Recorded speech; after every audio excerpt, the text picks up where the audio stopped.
Hello friends, তোমাদের সকলকে দা দেবজিৎ চ্যানেলে স্বাগত।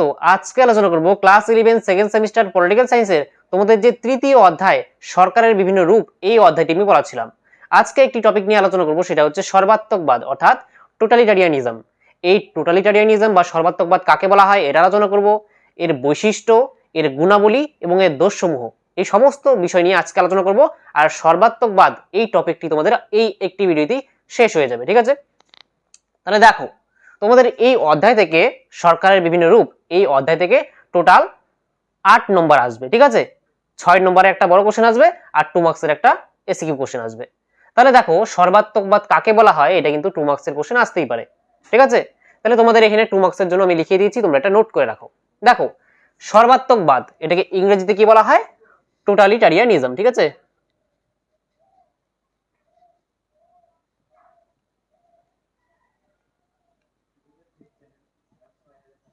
টোটালিটারিয়ানিজম, ঠিক আছে? তাহলে দেখো, সর্বাত্মকবাদ কাকে বলা হয়? দেখো, সর্বাত্মকবাদ হলো এমন একটি রাজনৈতিক ব্যবস্থা যেখানে ব্যক্তি স্বাধীনতাকে অনুমোদন করা হয় না এবং ব্যক্তি জীবনের সমস্ত দিককেই সরকারি নিয়ন্ত্রণের অন্তর্ভুক্ত করে নাগরিক ও রাষ্ট্রীয় জীবনকে একটা নির্দিষ্ট পথে পরিচালিত করা হয়। দেখো, তোমাদের এই যে চ্যাপ্টার সরকারের বিভিন্ন রূপ, এই সরকারের বিভিন্ন রূপের মধ্যে 3টি রূপ কিন্তু এই চ্যাপ্টারে আছে তোমাদের তৃতীয় অধ্যায়ে। একটা আছে গণতন্ত্র, একটা কর্তৃত্ববাদ, একটা সর্বাত্মকবাদ। গণতন্ত্র কি বলেছিলাম? যে গণতন্ত্র হচ্ছে সেই শাসন ব্যবস্থা, যেই শাসন ব্যবস্থার মধ্যে জনগণের প্রত্যক্ষ বা পরোক্ষ অংশগ্রহণ থাকে, সেখানে জনগণের কাছেই আসল ক্ষমতা থাকে একটা গণতান্ত্রিক দেশের মধ্যে বা একটা গণতান্ত্রিক শাসন ব্যবস্থার মধ্যে। তারপরে আলোচনা করছিলাম কর্তৃত্ববাদ। কর্তৃত্ববাদ কি? যেখানে একটা মুষ্টিমেয় শাসকের কাছে, ঠিক আছে, যেই শাসন ব্যবস্থার মধ্যে একটা মুষ্টিমেয় একটা শাসক গোষ্ঠীর কাছে কি থাকে, যে সমস্ত ক্ষমতা থাকে, আর সেই যে শাসক সেই রাষ্ট্রীয় ক্ষমতা দ্বারা ব্যক্তির যে রাজনৈতিক অধিকার, ঠিক আছে, তা কি সংকুচিত করে, কোনো বিরোধী দল থাকলে তাকে সংযত করে সেই রাষ্ট্রীয় ক্ষমতার দ্বারা। বোঝা গেল? কিন্তু এখানের মধ্যে সর্বাত্মকবাদ মানে হচ্ছে যে কর্তৃত্ববাদে কি হতো, যে কর্তৃত্ববাদে শাসক গোষ্ঠী কি করতো, যে জনগণকে নিয়ন্ত্রণ করত, কিন্তু সার্বিক দিক থেকে নিয়ন্ত্রণ করতো না, ঠিক আছে, কিছু কিছু জায়গায় নিয়ন্ত্রণ করত। কিন্তু সর্বাত্মকবাদে কি হয়, যে সেই রাষ্ট্রের সমস্ত জনগণের সমস্ত দিকের উপর কিন্তু এই যে সরকার রাষ্ট্রের কিন্তু কি থাকে, যে নিয়ন্ত্রণ থাকে। যে এই একটি দেশ, এই একটি দেশ আর এই একটি দেশ, ঠিক আছে, এটা ধরো গণতান্ত্রিক দেশ, গণতান্ত্রিক, ঠিক আছে, এটা ধরো কর্তৃত্ববাদী, আর এটা হচ্ছে সর্বাত্মকবাদী,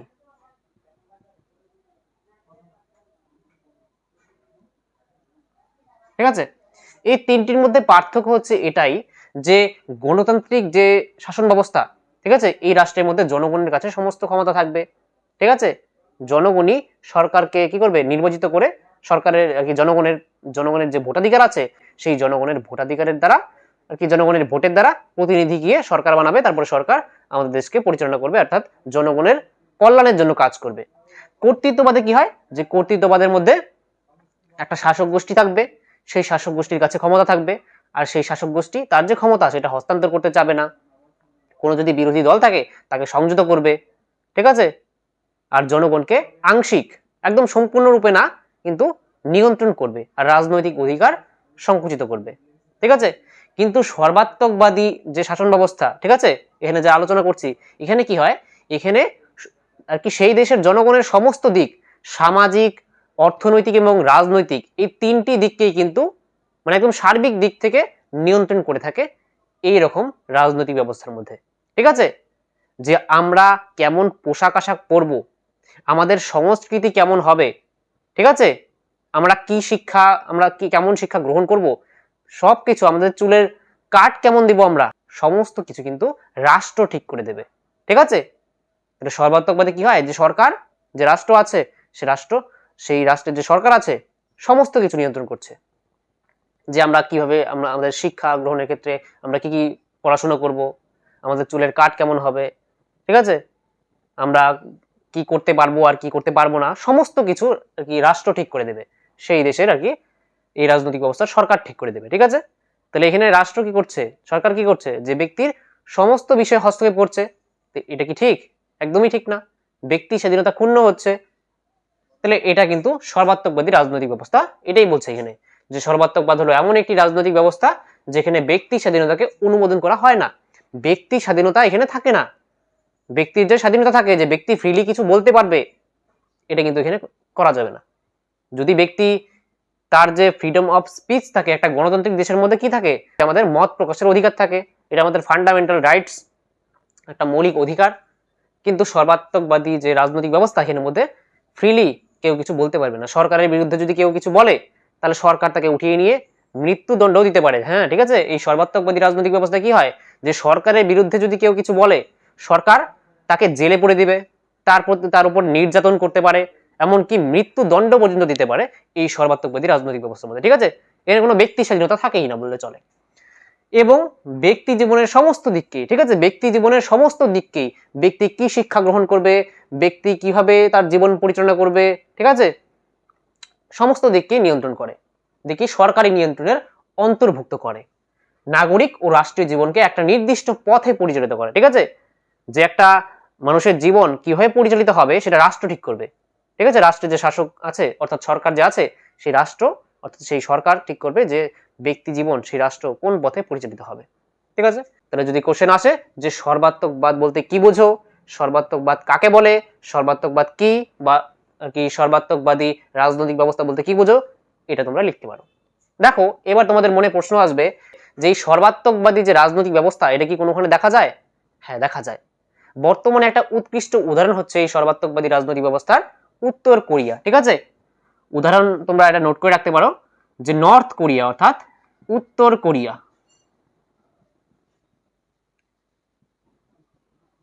ঠিক আছে, উত্তর কোরিয়া তোমরা এটা লিখে রাখো যে বর্তমানে কিন্তু উত্তর কোরিয়াতে যে কিম জং উন আছে, ঠিক আছে, শাসক, কিম জং উনের নেতৃত্বে যে উত্তর কোরিয়া পরিচালিত হচ্ছে, এটা একটা সর্বাত্মকবাদী রাজনৈতিক ব্যবস্থা। ঠিক আছে, তাহলে উত্তর কোরিয়া,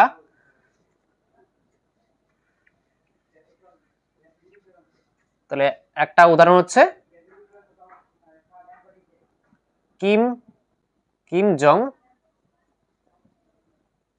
উনের নেতৃত্বে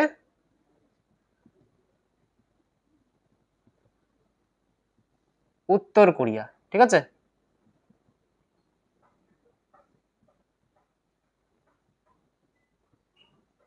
উত্তর কোরিয়ায় যে কিম জং উন আছে শাসক, তার নেতৃত্বে এটা কিন্তু একটা, এখানের মধ্যে এই উত্তর কোরিয়া দেশের মধ্যে ব্যক্তি কেমন হেয়ার স্টাইল দেবে সেটাও রাষ্ট্র ঠিক করে দেয়। ঠিক আছে, তাহলে এখানের মধ্যে গণমাধ্যমও, এখানে যখন বৈশিষ্ট্য আলোচনা করবো তখন বুঝতে পারবে যে সর্বাত্মকবাদের বৈশিষ্ট্য কি কি। মানে সেখানে গণমাধ্যমও 2-3টি আছে, তাও সেটা সরকারের হয়ে কাজ করে, সরকার সেখানে নিয়ন্ত্রণ করে, তাহলে এটা বলা যায়। ঠিক আছে, এটা হয়ে গেল বর্তমানের একটা উদাহরণ। ঠিক আছে, কিন্তু এর আগেও কিন্তু সর্বাত্মকবাদী রাজনৈতিক ব্যবস্থা দেখা যেত। সেটা হচ্ছে যখন ইউএসএসআর ছিল, ঠিক আছে, অর্থাৎ সোভিয়েত রাশিয়া। ঠিক আছে, সোভিয়েত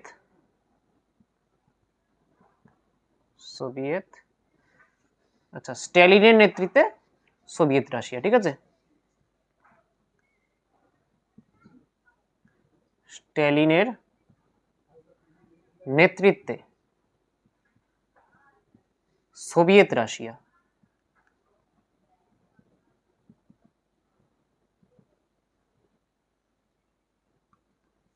দেখো, এই সোভিয়েত রাশিয়া কিন্তু বর্তমানে কোনো দেশ নেই। 1991 সালে, ঠিক আছে, মনে রাখবে 1991 সালের আগে কিন্তু এই সোভিয়েত রাশিয়া নামে দেশটি ছিল। কিন্তু 1991 সালে কি হয়, যে সোভিয়েত রাশিয়া নামে দেশটি যে ছিল সেটা টুকরো টুকরো হয়ে যায়। ঠিক আছে, খন্ড খন্ড হয়ে টোটাল 15টি দেশে পরিণত হয়ে যায়। ঠিক আছে, একটি বড় দেশ ছিল, ঠিক আছে, সেটা টুকরো টুকরো হয়ে ছোট ছোট দেশে পরিণত হয়ে যায়। ঠিক আছে, তার মধ্যে সব থেকে বড় যে দেশটি বর্তমানে আছে সেটা হচ্ছে রাশিয়া। ঠিক আছে, সেই রাশিয়া, তারপরে তার সঙ্গে আরো ছোট ছোট দেশ, উজবেকিস্তান, কাজাকিস্তান, পরে ইউক্রেন। ঠিক আছে, ইউক্রেন যে রাশিয়ার যুদ্ধ চলছে, ইউক্রেনও কিন্তু আগে এই সোভিয়েত রাশিয়ার পার্ট ছিল। ঠিক আছে, এমন 15টি দেশে 1991 সালে ভেঙে যায়। তাহলে সেই সোভিয়েত রাশিয়া যখন ছিল, সেই সোভিয়েত রাশিয়ার যে শাসক ছিল স্ট্যালিন, সেই স্ট্যালিনের নেতৃত্বে যে সোভিয়েত রাশিয়া ছিল সেটা ছিল একটা সর্বাত্মকবাদী রাজনৈতিক ব্যবস্থা। ঠিক আছে, তারপরে যদি বলা যায় 3 নম্বর একটা উদাহরণ, সেটা হচ্ছে চীনে। ঠিক আছে, চীনে মাও জেডং, মাও জে ডং। ঠিক আছে, মাও জেডং এর নেতৃত্বে চীন, তাহলে চীনে এটা দেখা যেত। ঠিক আছে, চীন নামক দেশে যখন মাও জেডং শাসক ছিল তখন কিন্তু এই সর্বাত্মকবাদী রাজনৈতিক ব্যবস্থা দেখা যেত। তাহলে এই 3টি উদাহরণ তোমরা মনে রাখবে। তাহলে এবার দেখে নেওয়া যাক যে এর বৈশিষ্ট্য, সর্বাত্মকবাদের বৈশিষ্ট্য তোমাদের আসতে পারে পরীক্ষায়। তোমাদের যেহেতু এই চ্যাপ্টার থেকে 6 মার্কসের একটা বড় কোশ্চেন আসবে, তাই বৈশিষ্ট্যটা ইম্পর্টেন্ট। দেখো তাহলে এখানে 5টি বৈশিষ্ট্য আলোচনা করব, আর এই 5টি বৈশিষ্ট্যর যে নোটটা, এই নোটটা কিন্তু তোমরা হোয়াটসঅ্যাপ চ্যানেলে পেয়ে যাবে। ঠিক আছে, এই ভিডিওর ডেসক্রিপশনে দেখো একটা হোয়াটসঅ্যাপ চ্যানেলের লিঙ্ক আছে, সেখানে তোমরা ক্লিক করে জয়েন হয়ে যাও।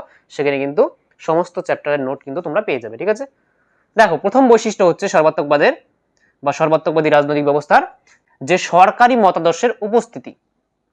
এখানে কিন্তু সরকারি মতাদর্শের উপস্থিতি দেখা যায়।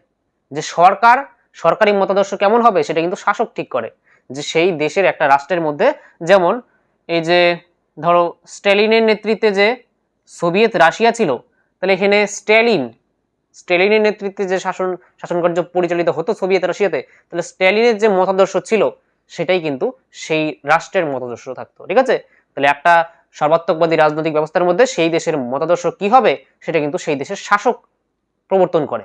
ঠিক আছে, সেই দেশের শাসকের যা মতাদর্শ সেই দেশেরও সেটা মতাদর্শ।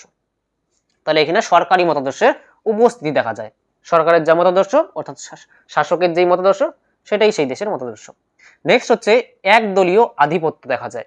একটা সর্বাত্মকবাদী রাজনৈতিক ব্যবস্থার মধ্যে একদলীয় আধিপত্য মানে একটা দল থাকবে, তারই আধিপত্য থাকবে, অর্থাৎ সেই দলই কি করবে, সেই দেশটাকে পরিচালিত করবে, অন্য কোনো দলের উপস্থিতি সেই দেশের মধ্যে থাকবে না। যেমন এখানের মধ্যে আরেকটা উদাহরণ বলা যায়, যেমন হিটলার। ঠিক আছে, হিটলার যে জার্মানিতে শাসন করতো, হিটলারের নেতৃত্বে নাৎসি জার্মান, তখনও কিন্তু সেখানেও কিন্তু সর্বাত্মকবাদী রাজনৈতিক ব্যবস্থা দেখা যেত। ঠিক আছে, হিটলার যে জার্মানিতে আর কি শাসন করেছিল, তখনও সেটাও কিন্তু একটা সর্বাত্মকবাদের উদাহরণ। ঠিক আছে, তাহলে সেখানে একটা দলের আধিপত্য দেখা যায়, একটাই মাত্র দল থাকবে, আর সেই দলটাই কি করবে, সেই দলের যে লিডার শাসক সেই কিন্তু সেই দেশটাকে পরিচালিত করবে, আর সেই দেশের সমস্ত জনগণকে নিয়ন্ত্রণ করবে। সেটা সামাজিক, অর্থনৈতিক, রাজনৈতিক দিক থেকে সমস্ত দিকে হস্তক্ষেপ করবে রাষ্ট্র অর্থাৎ সরকার। ঠিক আছে, এখানে একটি দলেরই কিন্তু আধিপত্য দেখা যায়, অন্য কোনো দল এখানে দেখতে পাওয়া যায় না। নেক্সট হচ্ছে সমাজের উপর রাষ্ট্রীয় নিয়ন্ত্রণ। ঠিক আছে, সমাজের উপর রাষ্ট্রীয় নিয়ন্ত্রণ থাকে। রাষ্ট্রীয় নিয়ন্ত্রণ বলতে এখানে এই সরকারের নিয়ন্ত্রণ। সরকার সমাজের উপর নিয়ন্ত্রণ চালাবে। যে সমাজে যে সংস্কৃতি বলতে কি বোঝায়, যে আমাদের যে পোশাক, আমরা কি পোশাক পরি, আমাদের যে কি সাহিত্য, আমাদের যে নৃত্য, আমাদের যে খাদ্যাভ্যাস, এগুলো হচ্ছে সংস্কৃতি। তাহলে আমরা কি খাবো, কি পোশাক পরবো, আমাদের শিক্ষা আমরা কি গ্রহণ করব, আমাদের হেয়ার কাট কেমন হবে, আমাদের পোশাক পরিচ্ছদ কি হবে, এমন সব কিছু কি করবে, যে রাষ্ট্র নিয়ন্ত্রণ করবে। ঠিক আছে, যে আমাদের এখন একটা গণতান্ত্রিক দেশে আমরা আছি, আমাদের চুলের হেয়ার কাট আমরা যে কোনো কিছু করতে পারি। কেউ দেখো চুলের এই সাইডটা থাকে না, এই সাইডটা থাকে না, শুধু মাঝখান দিয়ে একটা মুরগির ঝুটির মতো করে নেয়, তাই তো। কিন্তু সর্বাত্মকবাদী অর্থাৎ এর মধ্যে সর্বাত্মকবাদী রাজনৈতিক ব্যবস্থার মধ্যে কিন্তু এটা হয় না। রাষ্ট্র ঠিক করে দেবে যে এই হেয়ার কাট দিয়ে দিলাম 4-5টা, এই 4-5টার মধ্যে, এই 4-5টা হেয়ার কাটের মধ্যে তোমার একটা করতে হবে। বুঝা গেল? আর যদি তার সরকারের বিরুদ্ধে যদি কোনো হেয়ার কাট দিয়ে আসো, সরকার কিন্তু জেলে পড়ে দেবে। ঠিক আছে, সরকার যে কোনো কিছু করতে পারে। ঠিক আছে, তাহলে এই সমাজের উপর রাষ্ট্রীয় নিয়ন্ত্রণ থাকে, এটা হচ্ছে আরেকটা বৈশিষ্ট্য। নেক্সট বৈশিষ্ট্য হচ্ছে যে গণমাধ্যমগুলির উপর নিয়ন্ত্রণ। তাহলে এখানে গণমাধ্যম বলতে আমি যখন কর্তৃত্ববাদ পড়িয়েছিলাম, অথরিটারিয়ানিজম, ঠিক আছে, সেখানে বলেছিলাম যে গণমাধ্যমগুলির উপর নিয়ন্ত্রণ করে। গণমাধ্যম অর্থাৎ যে নিউজ মিডিয়া চ্যানেল আছে, নিউজ চ্যানেলগুলি যেখানে মধ্যে খবর তোমরা শোনো। ঠিক আছে, দেখবে যারা বড়রা আছে, বেশিরভাগ বড় মানুষরা খবর শোনে। তার দ্বারা কি হয়, যে দেশের যে খবর, ঠিক আছে, দেশ বিদেশের যে খবর সেটা জানা যায়, যে সরকার কি করছে, সরকার কি না করছে, সেটা সমস্ত কিছু জানা যায় খবরের মাধ্যমে, আমরা নিউজ শুনতে পারি। কিন্তু গণমাধ্যমগুলিকে এই সর্বাত্মকবাদী রাজনৈতিক ব্যবস্থার মধ্যে নিয়ন্ত্রণ করা হয়। এখানে সরকারের প্রচারের মাধ্যম হিসেবে কাজ করে। সরকার যা প্রচার করতে চায়, সরকার জনগণের কাছে যা পৌঁছে দিতে চায়, সেটাই গণমাধ্যম দিয়ে প্রচার করা হয়। নিউজ মিডিয়াগুলির তার কোনো স্বাধীনতা থাকে না, কোনো নিরপেক্ষতা থাকে না। গণমাধ্যমগুলি কেমন হওয়া উচিত? গণমাধ্যমগুলি সবসময় ফ্রিলি কাজ করবে। সরকার যা খারাপ কাজ করবে সেটাও ছাপাবে, সরকার যা ভালো কাজ করবে সেটাও ছাপাবে। কিন্তু এখানে কি হয়, যে সর্বাত্মকবাদী রাজনৈতিক ব্যবস্থার মধ্যে যে সরকারের প্রচারের মাধ্যম হিসেবে কাজ করে এই গণমাধ্যমগুলি, ঠিক আছে? সরকার যা চায় সেটাই, সরকার কি যা চাবে সেটাই এই গণমাধ্যমগুলি আর কি প্রচার করবে। এর বাড়তি কিছু প্রচার করবে না, সরকারের বিরুদ্ধে কাজ করবে না, ঠিক আছে? তারপরে হচ্ছে 5 নম্বর, সেটা হচ্ছে জনগণের সম্মতি আদায়ে বল প্রয়োগ। জনগণের সম্মতি আদায়ের জন্য বল প্রয়োগ পর্যন্ত করে রাষ্ট্র। যদি সরকারের প্রতি আনুগত্য প্রদর্শন না করো, সরকারকে না মেনে চলো, তাহলে কিন্তু সরকার বল প্রয়োগ করতে বাধ্য হবে। আর যখন বল প্রয়োগ করবে সবাই ভীত হয়ে যাবে, ভয়ে সেটা তো করবেই। তাহলে এটাই বলছে যে জনগণের সম্মতি আদায়ের জন্য রাষ্ট্র কি করতে পারে, এই সর্বাত্মকবাদী রাজনৈতিক ব্যবস্থার মধ্যে রাষ্ট্র কি করতে পারে, যে বল প্রয়োগ পর্যন্ত করতে পারে। অর্থাৎ এখানে সরকার তোমাকে জেলে পড়ে দিল, কাউকে মৃত্যুদণ্ড দিয়ে দিল, এমন যদি সরকারের বিরুদ্ধে কেউ যায়, তার জন্য সরকারের এখানে জনগণের সম্মতি আদায় করে এইভাবে বল প্রয়োগের মাধ্যমে। বোঝা গেল? তাহলে এই হয়ে গেল সংজ্ঞা, এই হয়ে গেল উদাহরণ, এই হয়ে গেল বৈশিষ্ট্য। এবার দেখব যে এই সর্বাত্মকবাদের গুণাবলী আর সর্বাত্মকবাদের দোষসমূহ, তাহলেই তোমাদের এই সর্বাত্মকবাদ শেষ হয়ে যাবে, ঠিক আছে? এখন দেখো যে এই সর্বাত্মকবাদের গুণাবলী এবং এই সর্বাত্মকবাদের দোষসমূহ সম্পর্কে চারটি পয়েন্ট করে আমরা আলোচনা করব, ঠিক আছে? দেখো, প্রথম দেখো সর্বাত্মকবাদের গুণাবলী, ঠিক আছে, ভালো দিকগুলি। ফার্স্ট হচ্ছে দ্রুত সিদ্ধান্ত গ্রহণ ও তার বাস্তবায়ন। একটা সর্বাত্মকবাদী রাজনৈতিক ব্যবস্থার মধ্যে যেহেতু সরকারের কাছে প্রবল ক্ষমতা আছে, ঠিক আছে, ক্ষমতা একটা কেন্দ্রের মধ্যে, ঠিক আছে, তার জন্য কিন্তু কি হয়, যে দ্রুত সিদ্ধান্ত গ্রহণ করা সম্ভব হয়। অর্থাৎ সেখানের মধ্যে শাসকই তো সিদ্ধান্ত গ্রহণ করে, তাই না? তাহলে শাসক সেই সিদ্ধান্ত গ্রহণ করে, আর সেটা বাস্তবায়নও খুব তাড়াতাড়ি হয়ে যায়, কারণ সেখানে বাধা দেওয়ার তো কেউ নেই, ঠিক আছে? সরকারি যা বলবে সেটাই হবে, এর জন্য বাস্তবায়নও তাড়াতাড়ি হয়। এটা একটা ভালো দিক, ঠিক আছে? নেক্সট হচ্ছে জরুরি অবস্থায় উপযোগী। জরুরি অবস্থা, একটা সংকটকালীন অবস্থা সৃষ্টি হলো, যুদ্ধ লেগে গেল দেশের সঙ্গে অন্য একটা দেশের, ভূমিকম্প আসলো, ঠিক আছে, বন্যা হয়ে গেল, তাহলে তখন জরুরি পদক্ষেপ নিতে হবে, খুব তাড়াতাড়ি কোনো সিদ্ধান্ত গ্রহণ করতে হবে। তাহলে যেহেতু একটা জরুরি অবস্থায় খুব দ্রুত সিদ্ধান্ত নেওয়া দরকার এবং সেটা বাস্তবায়ন করা দরকার, এর জন্যই জরুরি অবস্থায় এটা উপযোগী। নেক্সট হচ্ছে দ্রুত শিল্পায়ন ও অর্থনৈতিক বিকাশ। দেখো, একটা দেশের মধ্যে যদি সর্বাত্মকবাদী রাজনৈতিক ব্যবস্থা থাকে, তাহলে সেই শাসক যা বলবে, শাসক সেই দেশের উন্নতির জন্য যা করবে, যেখানে শিল্প স্থাপন করতে বলবে, যেখানে কোনো প্রজেক্ট লাগানোর কথা বলবে, সেটা সেখানেই হবে, বাধা দেওয়ার কেউ নেই। একটা গণতান্ত্রিক দেশের মধ্যে কি হয়, ধরো এই দেশের মধ্যে এখানে অনেক গাছ আছে, ঠিক আছে, এখানে অনেক গাছ আছে, আর এখানে অনেক গাছ আছে, ধরো বনভূমি, আর এখানে একটা শিল্প কারখানা গড়ে তোলা হবে, ঠিক আছে? সরকার ভাবলো, যে সরকার বলল, একটা সরকার নির্দেশ দিল যে এখানের মধ্যে একটা ডেভেলপমেন্ট, উন্নয়নের জন্য এখানে একটা কারখানা স্থাপন করা হবে, ঠিক আছে? এটা দেশের জন্যই ভালো। কিন্তু ওভারঅল ডেভেলপমেন্ট, দেশের উন্নতি হবে, অর্থনৈতিক বিকাশ ঘটবে, কিন্তু এখানের মধ্যে পরিবেশের, এনভায়রনমেন্টের কি অবস্থা হবে? এখানে যে গাছগুলো সব কাটা হবে, তার জন্য কি হবে, যে পরিবেশে দূষণ হবে। এমনিতেই দিন দিন ক্লাইমেট চেঞ্জ হচ্ছে, ঠিক আছে, জলবায়ুর পরিবর্তন হচ্ছে, তার জন্য বিশ্ব উষ্ণায়ন বাড়ছে। তাহলে এখানে কি হবে, যে সরকার যদি চায় এখানের মধ্যে কোনো ডেভেলপমেন্ট প্রজেক্ট লাগানোর জন্য, ঠিক আছে, সেটা একটা গণতান্ত্রিক দেশের মধ্যে সরকার যা বলবে সেটা কিন্তু অনেক বাধা আসবে, জনগণ সেখানের মধ্যে বাধা দেবে, যেখানে গাছ কাটতে না বলবে, এটা তো পরিবেশের জন্য ভালো নয়। তাহলে এখানে কিন্তু অনেক বাধা আসবে। কিন্তু যদি সেটা একটা সর্বাত্মকবাদী রাজনৈতিক ব্যবস্থা হয়, ঠিক আছে, সর্বাত্মকবাদী হয়, তাহলে সেখানের মধ্যে রাষ্ট্র যা বলবে তাই হবে। তাহলে এখানে বলবে এখানে গাছ টাছ কেটে ফেলো, এখানে ডেভেলপমেন্ট প্রজেক্ট যা লাগানোর সেটাই লাগানো হবে, বাধা দেওয়ার মতো কেউ থাকবে না। তাহলে এর জন্য কি হবে, সেখানে দ্রুত শিল্পায়ন হবে, সেখানে শিল্প স্থাপন হতে থাকবে, কারখানা স্থাপন হবে, অর্থনৈতিক বিকাশ ঘটবে। ঠিক আছে, এটা একটা ভালো দিক বলা যায়। পরিবেশের ক্ষতি হচ্ছে, কিন্তু শিল্পায়ন আর অর্থনৈতিক বিকাশ তো হচ্ছে। নেক্সট হচ্ছে সামাজিক সংহতি। তাহলে একটা ভালো দিক হচ্ছে সামাজিক সংহতি, অর্থাৎ সমাজের মধ্যে একটা ঐক্যবোধ গড়ে ওঠে, সমাজের মানুষের মধ্যে ঐক্যবোধ, অর্থাৎ ভিন্ন মতের এখানে উপস্থিতি থাকে না। এর মধ্যে যদি একটা সর্বাত্মকবাদী রাজনৈতিক ব্যবস্থা হয়, তাহলে এখানের মধ্যে কোনো সরকারের বিরুদ্ধে কেউ গেলে সরকার সেটাকে দমন করে দেবে।